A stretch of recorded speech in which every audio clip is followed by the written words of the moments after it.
আরব সাগরে এক পাকিস্তানি জাহাজকে আটক করলো ভারতের নৌসেনা। যে জাহাজকে আটক করা হয়েছে তার নাম আল মদিনা। এই জাহাজে 9 জন পাকিস্তানি এজেন্ট ছিলেন এবং এই এজেন্টের ভিড়ে কোনো অবস্থায় পাকিস্তানের গোয়েন্দা দপ্তরের আধিকারিকরা লুকিয়েছিলেন কিনা তা এখন ভারতের প্রধান চিন্তার বিষয়। দেখুন, এই স্ট্র্যাটেজিটাকে বলা হয় ফিশিং মিলিশিয়া। শেষ 3 মাস ধরে একাধিক বাংলাদেশের ট্রলার আটকানো এবং এরপরে আজকে পাকিস্তানের জাহাজকে আটকানো একটা জিনিস প্রমাণ করে দিচ্ছে যে ভারতের জলসীমান্তকে টার্গেট করা হয়েছে পাকিস্তান এবং বাংলাদেশের পক্ষ থেকে।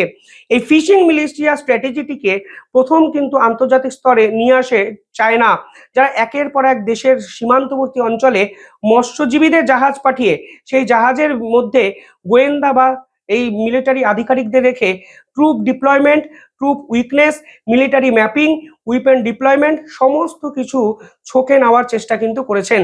আর আরব সাগরে এই ধরনের পাকিস্তানের জাহাজকে আটকে দিয়ে আজকে পাকিস্তানের বড় ষড়যন্ত্র ভেস্তে দিল ভারত, তা কিন্তু পরিষ্কার হয়ে যাচ্ছে। কারণ ঠিক একদিন আগে পাকিস্তান কিন্তু স্থলভাগেও কাশ্মীর দিয়ে একাধিক ড্রোন হামলা চালানোর চেষ্টা করেছিল ভারতের উপর।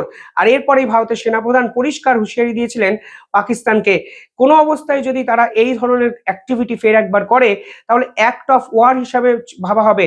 এবং অপারেশন সিন্দুর এখনো চলছে, প্রয়োজনে ফের পাকিস্তানের উপর সার্জিক্যাল স্ট্রাইকের কথাও কিন্তু বলেছিলেন ভারতবর্ষের সেনাপ্রধান।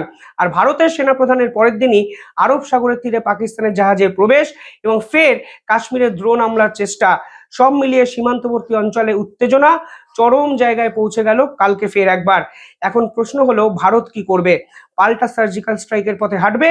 অপারেশন সিন্দুর তো চলছে, সেই সিন্দুরের নতুন পার্ট হিসাবে পাকিস্তানের সেনাঘাঁটিকে টার্গেট করবে ভারত? প্রশ্ন কিন্তু থেকেই যাচ্ছে কালকের এই ভয়ানক ঘটনার পর।